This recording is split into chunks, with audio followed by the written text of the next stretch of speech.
مساء الخير معاكم الأخصائية منيرة ناجي, and in this evening I'm going to speak about occupational therapy role in mental health. So let's get started. The presentation is really brief and it's really simple. It's a brief explanation about occupational therapy and mental health, and it's about 12 slides. So before I start, I'm an occupational therapist in the mental health hospital in Kuwait, and I'll be honored to present this presentation to you. So to start with, what is occupational therapy? Occupational therapy is a broad profession that works in many areas, as we all know. We work in many places. So to make it simple, we work in schools, hospitals, clinics, nursing homes, and a lot of daily cares, a lot of special. And as we all know, occupational therapists help clients participate in the things they want and need because we are client-centered. Okay, a lot of people think that if an occupational therapist who is specialized in mental health should only work in a psychiatry. Is that true?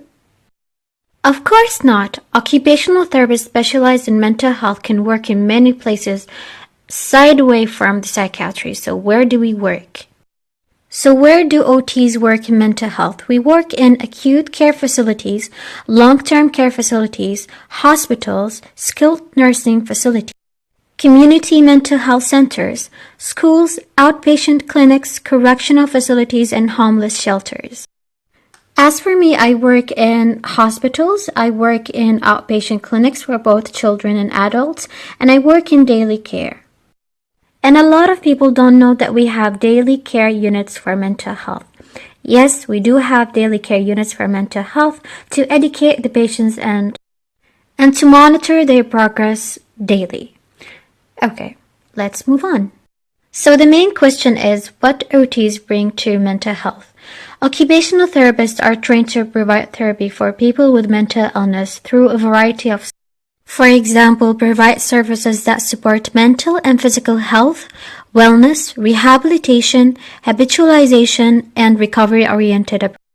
In order for an occupational therapist to work in a mental health field, he should have the foundation or the scientific understanding of many things, such as neurophysiology, psychosocial development, activity and environment analysis, and group dynamics. Why? Why do we have? Because during my work, I noticed a lot of patients use defense mechanism. What is defense mechanism? It is part of the psychosocial development. And sometimes you get lost whether the patient is really saying the truth or he's lying. Is he really sick? Is he not? So when you have the basic foundation, this is just an example of how important to know the psychosocial development. Along with the neurophysiology, you should know the neurophysiology when you deal with, because antipsychotics sometimes affect how the brain works and how the patient would function in his occupation. So neurophysiology is really important too. So to make it short, we help facilitate participation through staying client-centered and by empowering each individual to be successful and to eventually finally find meanings in their daily lives. Okay, this is a question I've got a lot during my work. True or false? Occupational therapy only provide arts and crafts and mental health? Of course not. We don't only provide arts and crafts for patients with mental illness.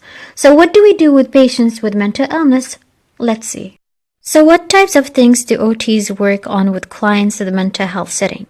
We deal with healthy habits and daily routines, independence and ADLs, meaningful activities and interest, coping strategies, stress management skills, interpersonal and social skills, self-awareness, long-term planning skills like creating a budget, work readiness and participation, wellness recovery, actions, plans, and OTs also help educate clients about their mental illness and help them strategize ways to monitor and manage their illness. Why is this really important? Sometimes with schizophrenic patients, they don't have the awareness or the orientation that they have illness. They think that they are healthy. They don't have a problem. So when you ask them who brought you here and what brought you here, they keep answering, I don't know. I don't have a problem. They just brought me here. That's it. So this is one of the roles that OTs do with mental illness clients that they do educate the clients about their mental illness and how to monitor. And finally, OTs identify possible adaptations and modifications according to the client's needs, according to his home, to his school. So to give you a quick example, some schizophrenic patients with negative symptoms, they have symptoms of depression, so they need to socialize. So here the role of occupational therapist is to modify and adapt the home environment or the school to him, so they can socialize with him, to be social. Okay, that was a lot of headache, I know. So to make it simple, we deal with habits and routines, ADLs, coping strategies, leisure, social skills, and appropriate planning. But this is not everything that we do with the client, because OTs are creative, right? We do everything for the client. So to make it simple, OTs work with short to long-term goals to make sure that the patient would function properly in his life as a long-term directed goal. And this goal is based on the client's strength and weakness or interest and needs. Okay, about this question. What about it? So Muneerah, you're saying that we don't deal with arts and crafts at all? No, we do arts and crafts, but what is the benefit of arts and crafts? So what are OTs really working on when they are leading an arts and crafts group? Arts and crafts activities are they are chosen by occupational therapists based on the client's needs and the client's strength and weakness. So what are the possibilities or the skills that we deal with? Arts and crafts help in problem-solving skills, following directions, attending to a task, impulse control, sequencing.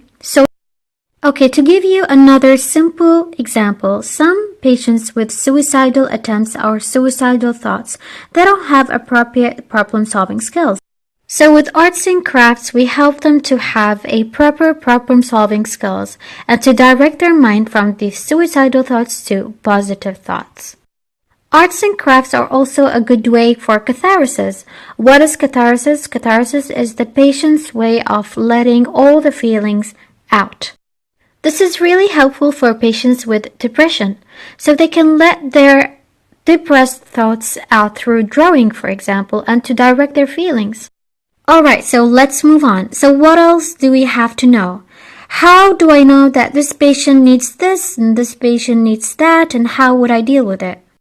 In mental health, we have a lot of standardized assessments like DOTCA, LOTCA, interest checklist, and COPM, a lot of assessments that we have. Okay, another question is, can I prescribe medications? No, but do not follow blindly. The doctor can prescribe, but we cannot prescribe medication. Okay, what do I mean by do not follow blindly?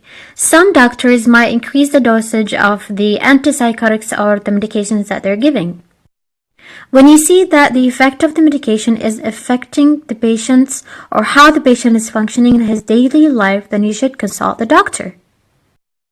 Never be afraid to talk to the doctor responsible for the patient about the medication and how it's affecting him negatively in his daily life. Okay, how do we treat patients? We don't treat them blindly. We have treatment approaches that are based in mental health, like the psychoanalytical theory, or we have MOHO, we have cognitive behavioral therapy, and a lot of treatment approaches that are based in mental health. Okay, moving on. After all of these treatment strategies, how do I know that the patient is functioning well? We do have follow-ups. Yes, we have follow-ups in mental health. Follow-ups vary between 3 months to 6 months according to the patient's status. And in the follow-up, they go back to the doctor, and if they need OT. And we're done. Thank you for your attention, and I hope this brief presentation was really informative for you guys and you really liked it. And for any other questions,